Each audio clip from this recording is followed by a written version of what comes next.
સુરતમાં પરિણીત યુવતી પર ચપ્પુ વડે હુમલો કરવામાં આવ્યો છે। સમાચાર સુરતથી સામે આવી રહ્યા છે, જેમાં પરિણીત યુવતી પર ચપ્પુ વડે હુમલો કરવામાં આવ્યો। તો મુસ્લિમ પાડોશીના હિંસક હુમલાનો ભોગ બની આ યુવતી। પરિણીત યુવતીનું સારવાર દરમિયાન મોત નીપજ્યું।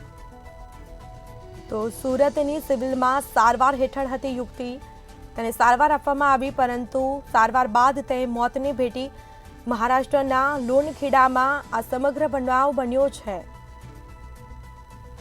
ઘરની બહાર નશો કરતા યુવકને ઠપકો આપ્યો હતો અને ઠપકાની અદાવત રાખી યુવકોએ હુમલો કર્યો હોવાનું સામે આવ્યું છે। હુમલાખોરોએ યુવતીના શરીર પર ચાકુના ઘા માર્યા હતા, જે બાદ યુવતીને ગંભીર ઈજા પહોંચી અને ગંભીર રૂપે ઈજાગ્રસ્ત થતા યુવતીને સારવાર માટે સુરત ખસેડાઈ હતી। સારવાર દરમિયાન મોત થયું છે અને સમગ્ર મામલે પોલીસે તપાસ હાથ ધરી છે।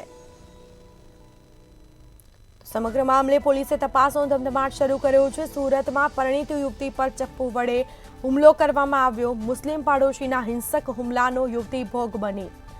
વધુ વિગતો સાથે સંવાદદાતા રાબિયા સાલે ફોનલાઈન પર જોડાયા છે। જી, સુરતમાં પરિણીત યુવતી પર ચપ્પુ વડે હુમલો કરવામાં આવ્યો છે, શું છે સમગ્ર મામલો?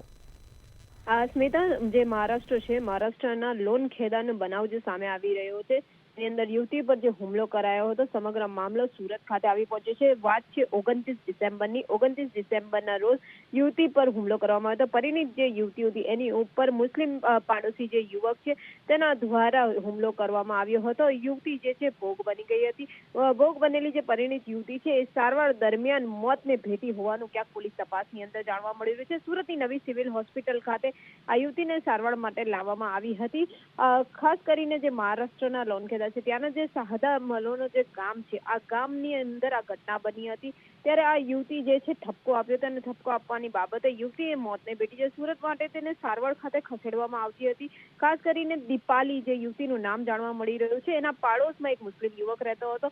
મુસ્લિમ યુવક દ્વારા પેટ અને પાસડીના ભાગે ચપ્પુના ઉપરા ચાપડી ઘા મારીને તેને ગંભીર રીતે ઘાયલ કરી નાખવામાં આવી હતી, જેને લઈને તેને સુરતની નવી સિવિલ હોસ્પિટલ ખસેડવામાં આવી હતી અને અત્યારે સારવાર દરમિયાન તેનું મોત નિપજ્યું હોવાનું પોલીસ તપાસની અંદર બહાર આવ્યું છે। ત્યારે ઘરની બહાર નશીલા પદાર્થનું આ યુવકો દ્વારા સેવન કરવામાં આવતું હતું, જેનો વિરોધ કરાતા, જેનો ઠપકો આપતા આ યુવતીની ઉપર ઉપરાચાપડી હુમલા કરવામાં આવ્યા અને ત્યારબાદ આ યુવતીને ગંભીર રીતે ઘાયલ થયા બાદ સુરત લાવવામાં આવી। ત્યારે હાલ મૃતકના પરિવારની જે મહિલાઓ છે એને ઠપકો આપતા વાદ ઝઘડા સુધી પહોંચી હોવાનું પોલીસ મૌખિક રીતે જણાવી રહી છે।